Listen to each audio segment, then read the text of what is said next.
Hey, welcome to House Education, May 12th. The committee is taking some testimony on H 931, the miscellaneous education bill. We don't have it, but we do know what's in it as it makes its way through the Senate.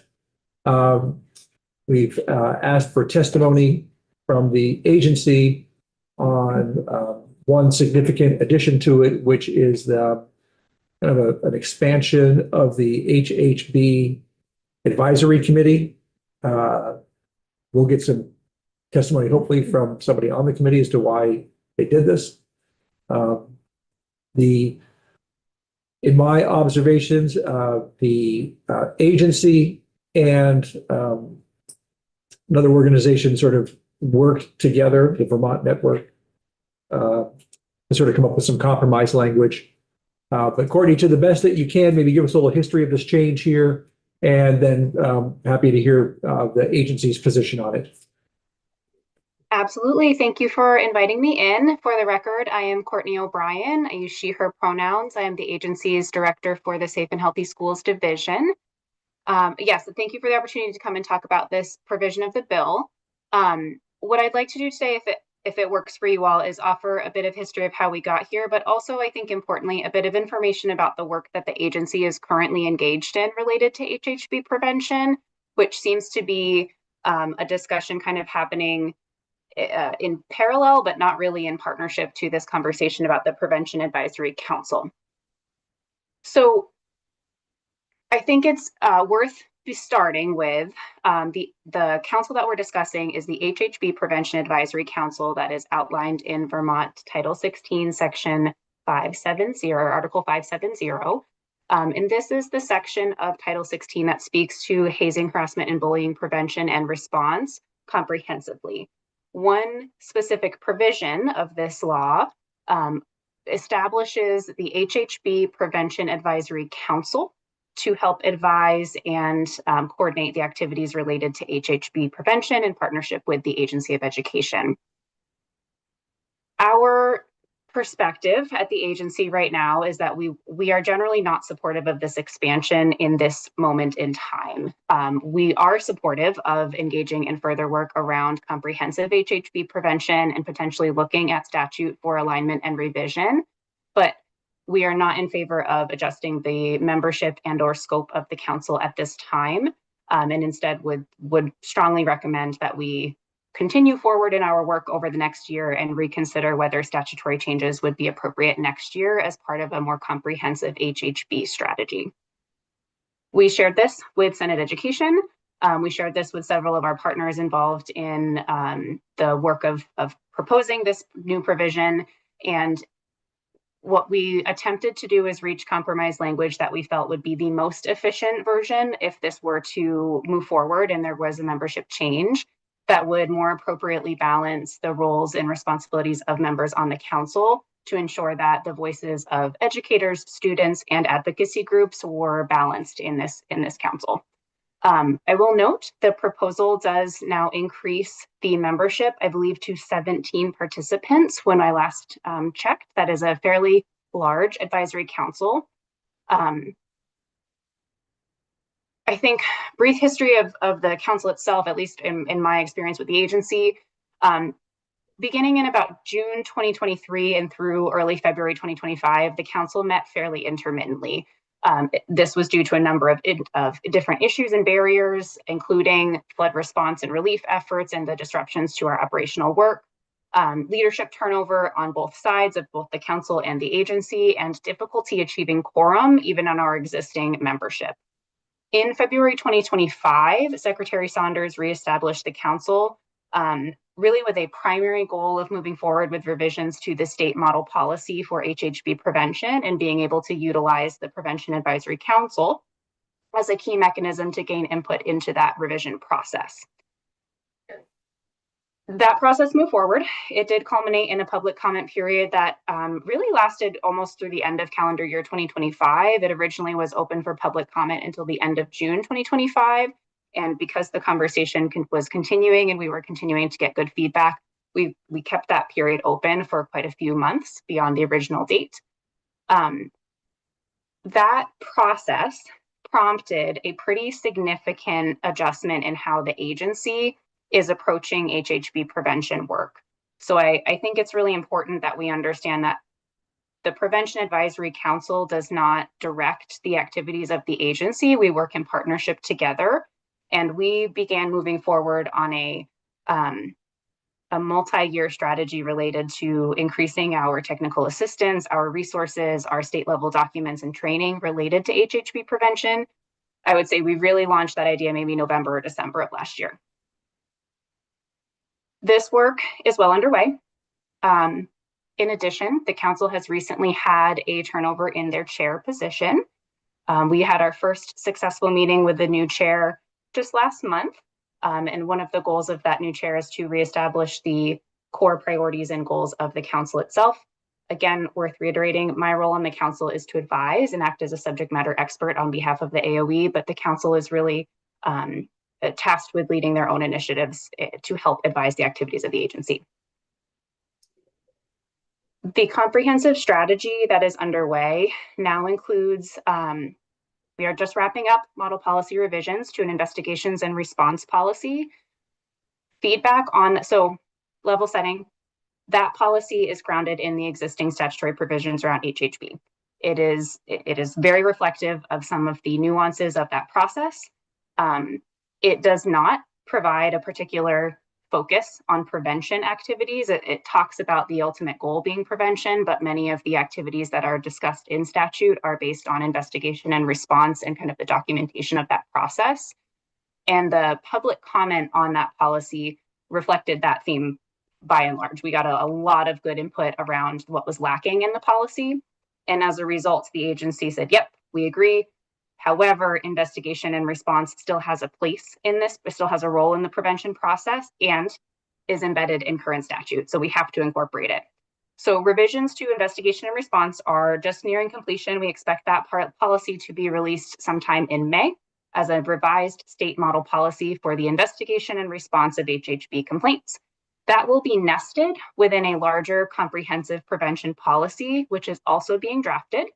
The framework for that policy, I do expect to include annual training and professional development requirements, age-appropriate curriculum requirements related to HHB prevention, standards around family and caregiver engagement for HHB prevention as well, and revised data practices for both the agency and the schools that are utilizing the policy. Investigation and response would again kind of nest as one very specific activity connected to that prevention policy. In addition, we know that just creating policy and not supporting it doesn't really affect meaningful change in most cases. So there are a couple of activities that we're working on that we expect will be either live or like in the beginning parts of being live in next school year. One of those is a revised state level professional development series. We are expecting to release an RFP this spring, which would include a dedicated series for HHB prevention. So really thinking about how do we create this shared resource across the state so that all educators and staff members have access to those core competencies and skills that are needed to recognize, intervene in, and then respond to HHB issues. We are already starting to look at a revision of our data practices. Of course, step one in doing so is looking at what data we have available. So we've been working through a process of understanding what data do we have, where is it lacking, what does the data practice in the field look like? So right now we're a bit hands-off with the training and supports for how to report this data, and that is really a key lever here if we're looking for meaningful and accurate data. In anticipation of the upcoming school year, we'll be working through template communications, other professional development opportunities, model protocols, again, will be included as part of that model policy development.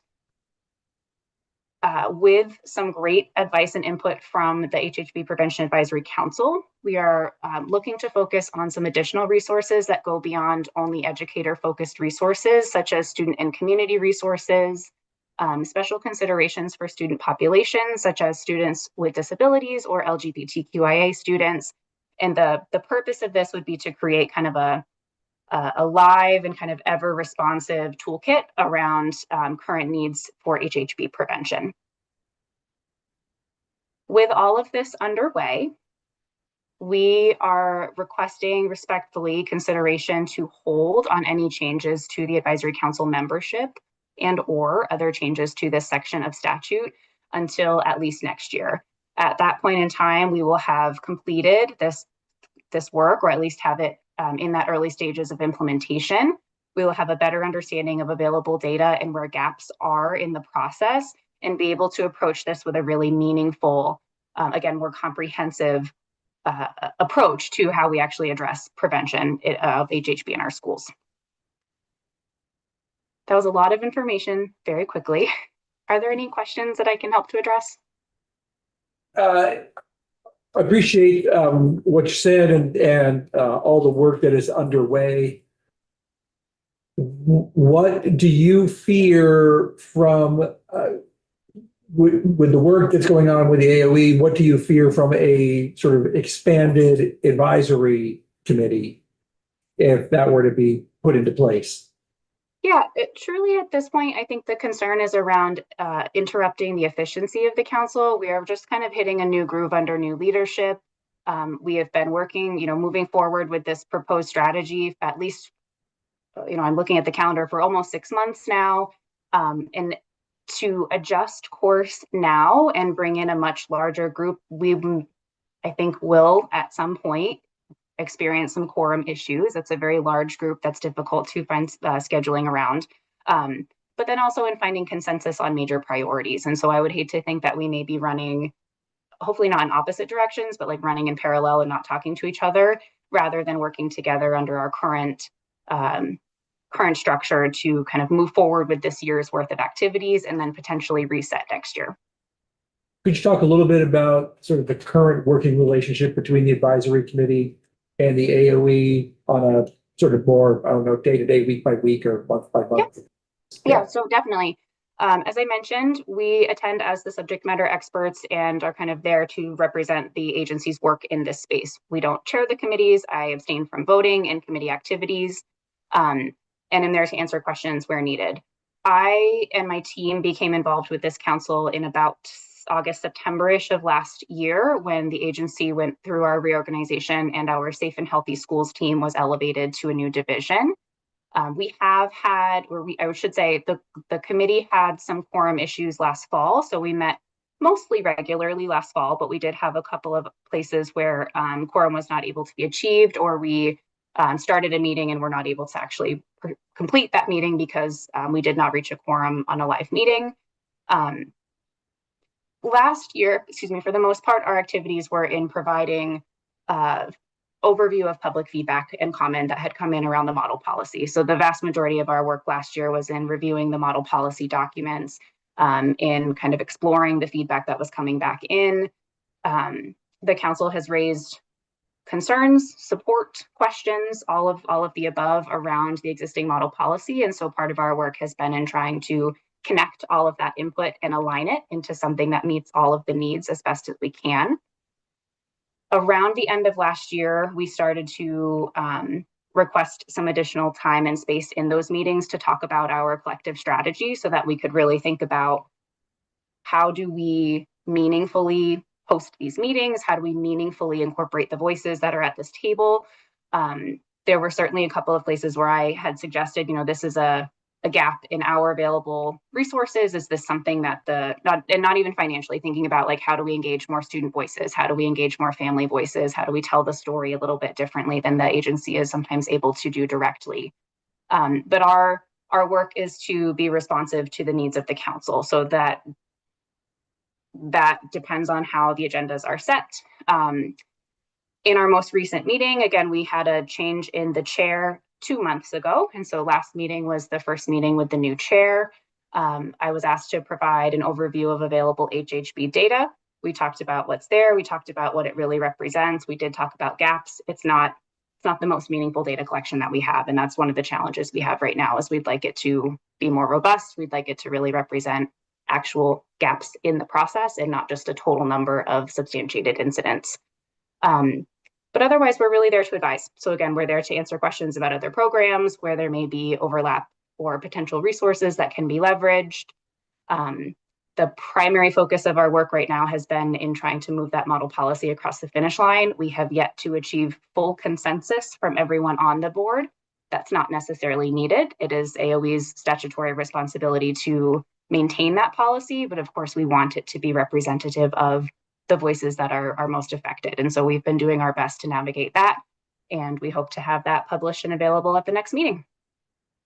With that, sort of getting that model policy across the finish line with the advisory committee, which again, as you pointed out, is advisory only anyway. Would that all take place before July 1st, which I assume is when this bill would take place for the changes?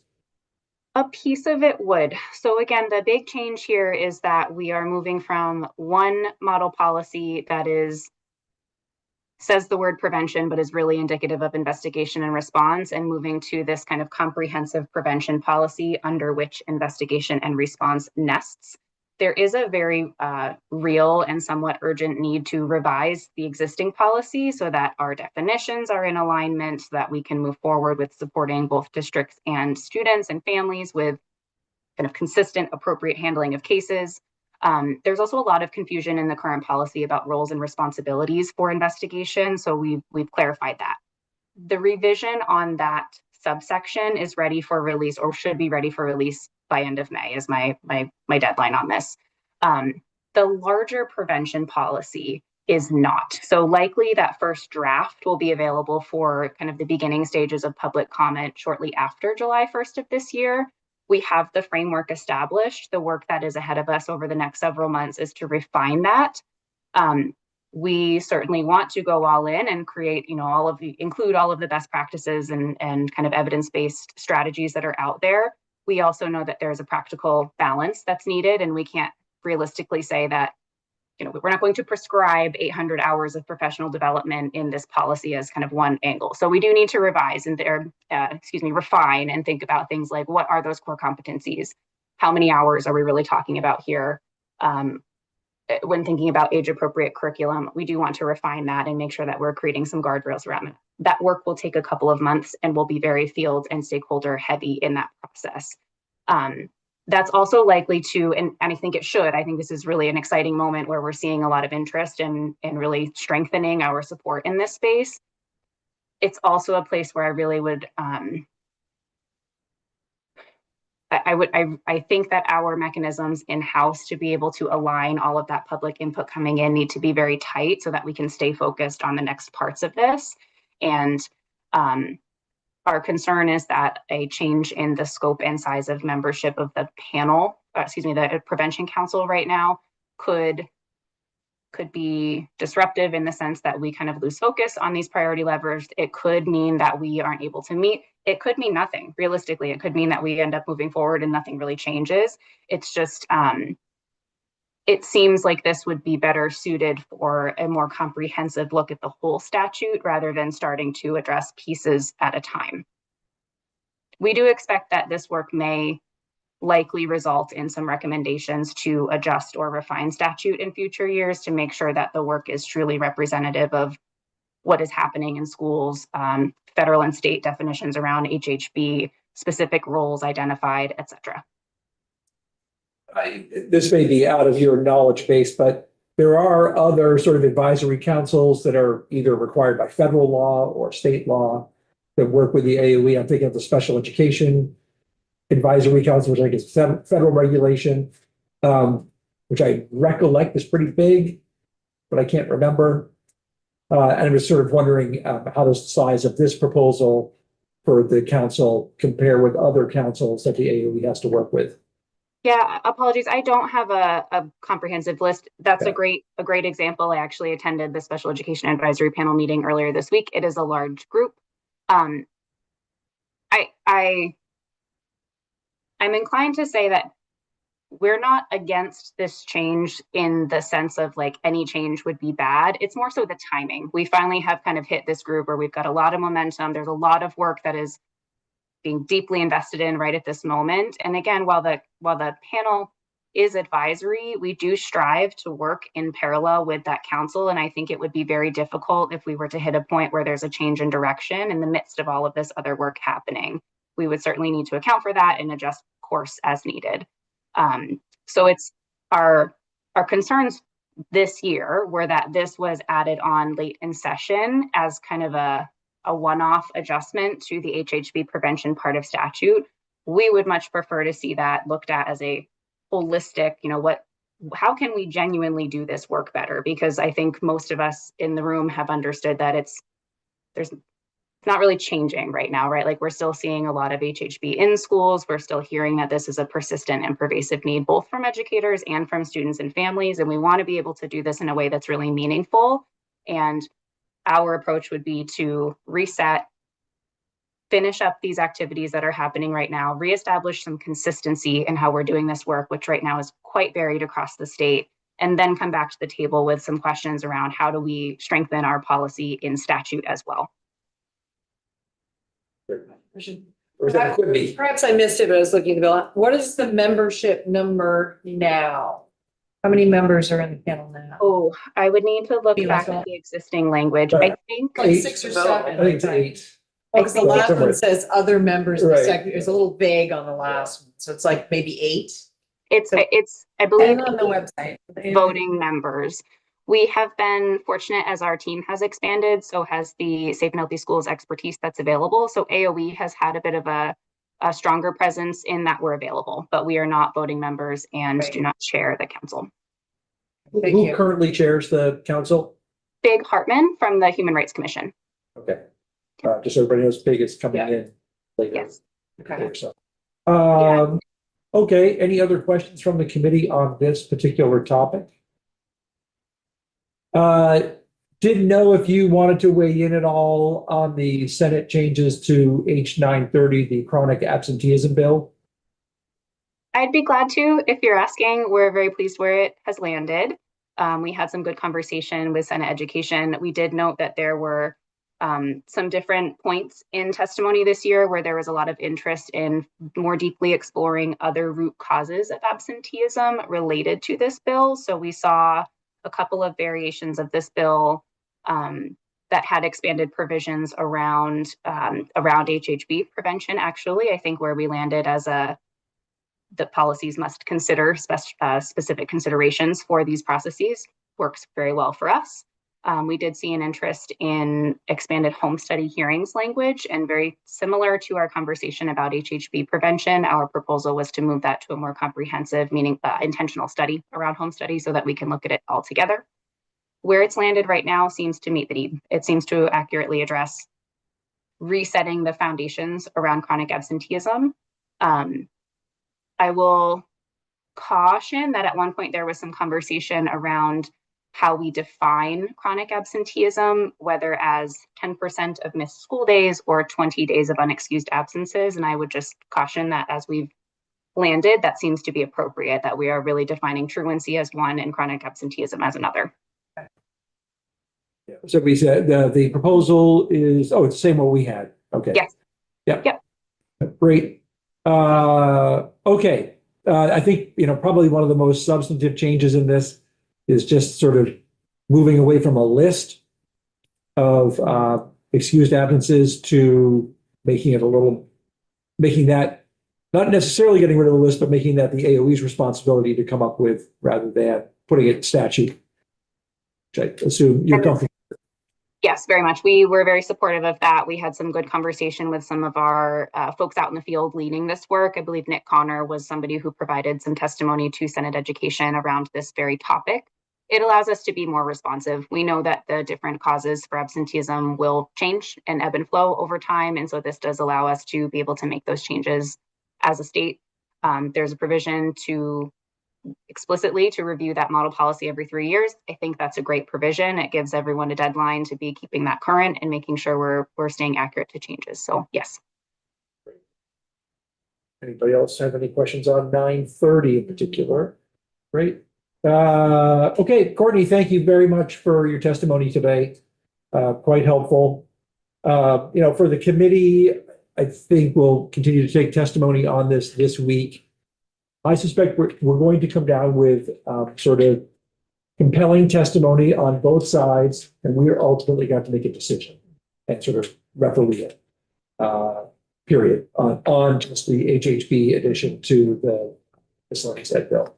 So, pay attention, check out what the two differences are currently, and we'll go from there. Chair Conlon, Yes, if there's just one more comment, if I may. sure. I think worth noting, one of the likely what I understand to be one of the concerns of why the council needs to be expanded is that there are not enough opportunities for input from other non-agency staff into these policies. In our upcoming plan, we have space for this. We have focus groups. We have created some, and we have been building interest in who would be participating in those working groups. We've been building relationships with the different organizations that sit on the council or have expressed interest in sitting on the council. And so I think worth reiterating that there will and continue to be other opportunities for all of these different organizations to engage in this work as we move forward beyond just the council. I think there's been a little bit of a misunderstanding kind of across the state about whether or not the council is the only and explicit avenue to provide that input. And I'm very confident in saying that would not be the case. Great, thank you. Yes, a question here from Representative Long. Since you brought it up, again, I want to just ask one question because it keeps hitting me. You talked about not being able to get forums even now. And your concern about expanding it would make that problem larger. Can you give me your thoughts on why that expanding it with people who are committed and voices engaged in this process every single day? Why wouldn't actually help with receiving getting forums? It would seem to me that, with that kind of voice on that, you probably have less problem getting forums. I think it's something that we won't know until we're in it, if I'm being frank. One of the challenges I think is that my team, right, this is our work, this is already built into our schedules. We're able to prioritize these meetings very, very easily. Most of the other folks on this council have other obligations, have other full-time obligations. And so sometimes it just comes down to a matter of logistics and scheduling, not necessarily people's commitment. I have found the council members to be very involved, very, very competent, very knowledgeable about the work that we're engaging in. It just often comes down to a matter of not being able to align schedules and personal or other professional obligations. All right, great. Thank you very much, Courtney. Thank you.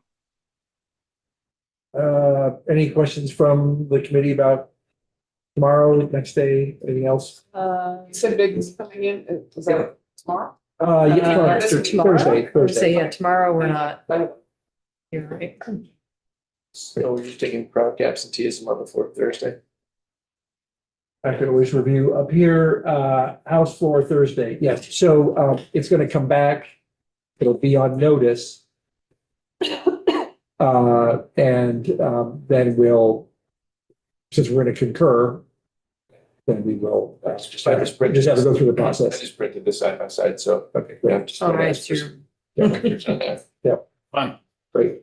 I think, the main thing, Rob, with it is that it says, rather than putting stuff in statute, really things fall to the agency to put things in model policy. Yeah.